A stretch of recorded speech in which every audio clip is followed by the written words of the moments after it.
പുതിയൊരു ക്ലാസ്സിലേക്ക് എല്ലാവർക്കും സ്വാഗതം. ഇന്ന് നമ്മൾ ഡിസ്കസ് ചെയ്യുന്നത് കറണ്ട് അഫയേഴ്സ് ആണ്. നമുക്ക് ക്ലാസ്സിലേക്ക് പോകാം. യുനെസ്കോയുടെ മെമ്മറി ഓഫ് വേൾഡ് രജിസ്റ്ററിൽ അടുത്തിടെ ഇടം പിടിച്ച ഇന്ത്യയിൽ നിന്നുള്ള കൃതികൾ: ഭഗവത്ഗീത, നാട്യശാസ്ത്രം. ഇതോടെ വേൾഡ് രജിസ്റ്ററിലുള്ള പൈതൃക രേഖകളുടെ എണ്ണം 570 ആയി. ഇന്ത്യയിൽ നിന്നുള്ള എൻട്രികൾ 14 ഉയർന്നു. യുനെസ്കോയുടെ മെമ്മറി ഓഫ് വേൾഡ് രജിസ്റ്ററിൽ അടുത്തിടെ ഇടം പിടിച്ച ഇന്ത്യയിൽ നിന്നുള്ള കൃതികളാണ് ഭഗവത്ഗീതയും നാട്യശാസ്ത്രവും. ഏത് രാജ്യമാണ് അടുത്തിടെ ആണവായുധമല്ലാത്ത ഹൈഡ്രജൻ ബോംബ് വികസിപ്പിച്ചത്? നോൺ ന്യൂക്ലിയർ ഹൈഡ്രജൻ ബോംബ് വികസിപ്പിച്ചത് ചൈനയാണ്. TNT സ്ഫോടനങ്ങളേക്കാൾ 15 മടങ്ങ് പ്രഹരശേഷിയുള്ള ബോംബാണ് വികസിപ്പിച്ചത്. ആണവ പദാർത്ഥം ഉപയോഗപ്പെടുത്താതെ ഹൈഡ്രജൻ ബോംബ് നിർമ്മിക്കുന്ന ആദ്യ രാജ്യം കൂടിയാണ് ചൈന. ആനന്ദിലെ ഗുജറാത്ത് ത്രിഭുവൻ ദേശീയ സഹകരണ സർവകലാശാലയുടെ ഒഫീഷ്യേറ്റിംഗ് വൈസ് ചാൻസലർ നിയമിതനായത് ഡോക്ടർ JM വ്യാസ് ആണ്. വൈസ് ചാൻസലർ ആരാണ്? JM വ്യാസ്. ത്രിഭുവൻ ദേശീയ സർവകലാശാലയുടെ officiating vice chancellor doctor JM Vyas. കേന്ദ്ര ആഭ്യന്തര മന്ത്രാലയത്തിന് കീഴിലുള്ള നാഷണൽ ഫോറൻസിക് സയൻസ് യൂണിവേഴ്സിറ്റിയുടെ സ്ഥാപക വൈസ് ചാൻസലർ കൂടിയാണ് പത്മശ്രീ ജേതാവായ ഡോക്ടർ വ്യാസ്. കടുവ സംരക്ഷണത്തിനുള്ള ആഗോള കൂട്ടായ്മയായ ഇന്റർനാഷണൽ ബിഗ് ക്യാറ്റ് അലയൻസിന്റെ ആസ്ഥാനവും സെക്രട്ടേറിയറ്റും എവിടെ സ്ഥാപിക്കാനാണ് ധാരണയായത്? ന്യൂഡൽഹി. 2023 ഏപ്രിൽ 9 പ്രൊജക്ട് ടൈഗറിന്റെ 50ാം വാർഷിക ദിനത്തിൽ പ്രധാനമന്ത്രി നരേന്ദ്രമോദിയാണ് IBCAയുടെ രൂപവത്കരണം പ്രഖ്യാപിച്ചത്. വംശനാശ ഭീഷണി നേരിടുന്ന വന്യജീവികളുടെ സംരക്ഷണത്തിനായുള്ള അന്താരാഷ്ട്ര വേദിയാണ് IPCA. കടുവ, സിംഹം, പുള്ളിപ്പുലി, ഹിമപ്പുലി, ചീറ്റ, ജാഗ്വർ, പ്യൂമ എന്നിവയാണ് ഇതിൻ്റെ പരിധിയിൽ വരുന്ന വന്യജീവികൾ. ഇന്ത്യയുടെ വിദേശകാര്യ മന്ത്രാലയമാണ് അംഗരാജ്യങ്ങളുടെ ഏകോപനം നിർവഹിക്കുന്നത്.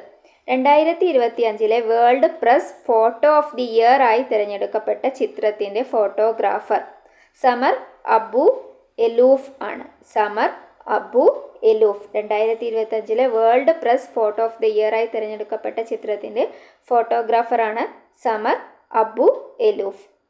2024 മാർച്ചിൽ ഗാസയിലുണ്ടായ ഇസ്രായേൽ ആക്രമണത്തിൽ ഇരു കൈകളും തോളിന് താഴെ വെച്ച് അറ്റുപോയ മഹ്മൂദ് അജ്വർ എന്ന 9കാരൻ്റെ ചിത്രത്തിനാണ് അംഗീകാരം. ന്യൂയോർക്ക് ടൈംസിന് വേണ്ടി ദോഹ കേന്ദ്രീകരിച്ച് പ്രവർത്തിക്കുന്ന പാലസ്തീൻ വനിതാ ഫോട്ടോഗ്രാഫറാണ് സമർ അബു എലൂഫ്. ഏപ്രിൽ 19 അന്തരിച്ച ഡോക്ടർ മാത്യു സാമുവൽ കളരിക്കൽ ഏത് നിലയിലാണ് പ്രശസ്തി നേടിയത്? ഹൃദയ ചികിത്സാ വിദഗ്ധനായിരുന്നു സാമുവൽ കളരിക്കൽ. ഡോക്ടർ മാത്യു സാമുവൽ കളരിക്കൽ. 2025 ലോകത്തെ സ്വാധീനിച്ച ടൈം മാഗസിൻ്റെ 100 പേരുടെ പട്ടികയിൽ എത്ര ഇന്ത്യക്കാരാണുള്ളത്? ഇന്ത്യക്കാരാരുമില്ല. 2024 8 ഇന്ത്യക്കാർ പട്ടികയിൽ ഉൾപ്പെട്ടിരുന്നു. വിവിധ സാംസ്കാരിക വിഷയങ്ങളിൽ പ്രധാനമന്ത്രി നരേന്ദ്രമോദി നടത്തിയ 34 പ്രസംഗങ്ങൾ സമാഹരിച്ച് പുസ്തകമായി ഇറക്കി. പേര് സംസ്കൃതി കാ 5വാ അധ്യായ്. സംസ്കൃതിയുടെ 5ാം അധ്യായം എന്നതാണ് പുസ്തകത്തിൻ്റെ പേര്. സംസ്കൃതി കാ 5വാ അധ്യായ്. വാഷിംഗ്ടൺ, ന്യൂയോർക്ക് തുടങ്ങിയ US നഗരങ്ങളിൽ പ്രസിഡന്റ് ഡൊണാൾഡ് ട്രംപിൻ്റെ നയങ്ങളിൽ പ്രതിഷേധിച്ചുകൊണ്ട് ഏപ്രിൽ 19 നടന്ന പ്രക്ഷോഭത്തിൻ്റെ പേര് എന്താണ്? 50501 എന്നതാണ് പ്രക്ഷോഭത്തിൻ്റെ പേര്. അടുത്തതായി നമ്മൾ ഡിസ്കസ് ചെയ്യാൻ പോകുന്നത് ഡോക്ടർ K കസ്തൂരിരംഗനെ കുറിച്ചിട്ടാണ്. 2025 ഏപ്രിൽ 25 അന്തരിച്ച മലയാളി കൂടിയായ വിഖ്യാത ബഹിരാകാശ ശാസ്ത്രജ്ഞനാണ് ഡോക്ടർ K കസ്തൂരിരംഗൻ. 85 വയസ്സായിരുന്നു. അദ്ദേഹം മരിച്ച ഡേറ്റ് ഓർത്ത് വെക്കണം. 2025 ഏപ്രിൽ 25. 1994 മുതൽ 2003 വരെ ISROയുടെ 5ാമത്തെ ചെയർമാനായി പ്രവർത്തിച്ചു. ഡോക്ടർ K കസ്തൂരിരംഗൻ ISROയുടെ 5ാമത്തെ ചെയർമാനായിരുന്നു.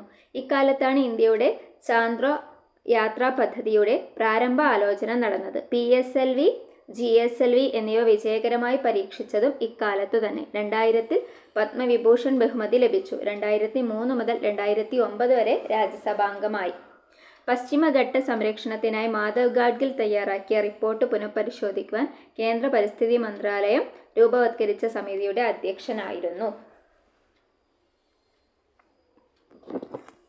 2025 ഏപ്രിൽ 21 അന്തരിച്ച ഫ്രാൻസിസ് മാർപ്പാപ്പ, 88 വയസ്സ്. യഥാർത്ഥ പേര് ഹോർഹെ മാരിയോ ബെർഗോഗ്ലിയോ എന്നതായിരുന്നു. ഹോർഹെ മാരിയോ ബെർഗോഗ്ലിയോ.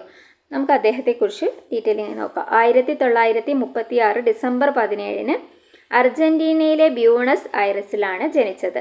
2013 മാർച്ച് 13 266 മാർപ്പാപ്പയായി തിരഞ്ഞെടുക്കപ്പെട്ടു. 12 വർഷം കത്തോലിക്ക സഭയെ നയിച്ചു. ലാറ്റിൻ അമേരിക്കയിൽ നിന്നുള്ള ആദ്യ മാർപ്പാപ്പയായിരുന്നു. ഈശോ സഭയിൽ നിന്ന് ഈ പദവിയിലെത്തിയ ആദ്യ വ്യക്തിയുമാണ്. 5-ാം നൂറ്റാണ്ടിൽ നിർമ്മിച്ച റോമിലെ സാന്താ മരിയ മാർജറി ബസലിക്കയാണ് അന്ത്യവിശ്രമ സ്ഥലം. ഹോപ്പ് ആത്മകഥയാണ്. ഔദ്യോഗിക പദവിയിലിരിക്കെ ഒരു മാർപ്പാപ്പ രചിച്ച ആദ്യ ആത്മകഥ കൂടിയാണിത്. ഇറ്റാലിയൻ മാധ്യമപ്രവർത്തകനായ കാർലോ മൂസോയുമായി ഫ്രാൻസിസ് മാർപ്പാപ്പ 6 വർഷത്തിലേറെ നടത്തിയ സംഭാഷണങ്ങളിൽ നിന്നാണ് ആത്മകഥ രൂപപ്പെടുത്തിയത്. 267 മാർപ്പാപ്പയായി കർദിനാൾ റോബർട്ട് ഫ്രാൻസിസ് പ്രോവസ്ത മെയ് 8 തിരഞ്ഞെടുക്കപ്പെട്ടു. ലിയോ 14 എന്ന പേര് അദ്ദേഹം സ്വീകരിച്ചു. ഇപ്പോഴത്തെ മാർപ്പാപ്പയാരാണ്? Pop Leo 14. അദ്ദേഹത്തിൻ്റെ യഥാർത്ഥ പേരെന്താണ്? കർദിനാൾ റോബർട്ട് ഫ്രാൻസിസ് പ്രോവസ്ത്. US നിന്നുള്ള ആദ്യ മാർപ്പാപ്പയാണ് ഇദ്ദേഹം. 1955 സെപ്റ്റംബർ 14 ഷിക്കാഗോയിലാണ് അദ്ദേഹം ജനിച്ചത്.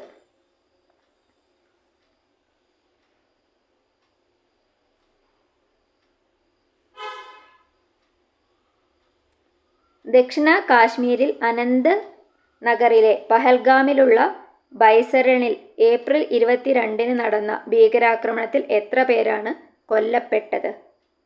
ബൈസൺ വാലിയിൽ 26 പേരാണ് കൊല്ലപ്പെട്ടത്. ആക്രമണത്തിന്റെ ഉത്തരവാദിത്വം പാക് ഭീകര സംഘടനയായ ലഷ്കർ-എ ത്വയ്ബയുടെ അനുബന്ധ സംഘടനയായ ദ റെസിഡൻസ് ഫ്രണ്ട് TRF ആണ് ഏറ്റെടുത്തത്. മിനി സ്വിറ്റ്സർലാൻഡ് എന്നറിയപ്പെടുന്ന പഹൽഗാമിലെ ബൈസരൺ താഴ്വരയിലാണ് ആക്രമണം ഉണ്ടായത്. ആക്രമണത്തിന്റെ 15-ാം നാൾ ഓപ്പറേഷൻ സിന്ദൂറിലൂടെ ഇന്ത്യ തിരിച്ചടിച്ചു. പാകിസ്ഥാനിലെ നിരവധി ഭീകര ക്യാമ്പുകൾ തകർത്തു. പഹൽഗാമിൽ ജീവൻ നഷ്ടപ്പെട്ടവരുടെ ഭാര്യമാരോടുള്ള ആദരസൂചകമായാണ് സൈനിക നടപടിക്ക് ഓപ്പറേഷൻ സിന്ദൂർ എന്ന് പേരിട്ടത്. പാക് പരിശീലനം ലഭിച്ച ഭീകരവാദികളുടെ ആക്രമണത്തിന്റെ പശ്ചാത്തലത്തിൽ ഭീകരപ്രവർത്തനം അവസാനിപ്പിക്കും വരെ ഇന്ത്യ സിന്ധു നദീജല കരാർ മരവിപ്പിച്ചു. എന്താണ് സിന്ധു നദീജല ഉടമ്പടി? സിന്ധു നദിയുടെയും പോഷക നദികളിലെയും ജല ഉപയോഗവുമായി ബന്ധപ്പെട്ട് ഇന്ത്യയും പാകിസ്ഥാനും ഒപ്പുവെച്ച ഉടമ്പടിയാണിത്.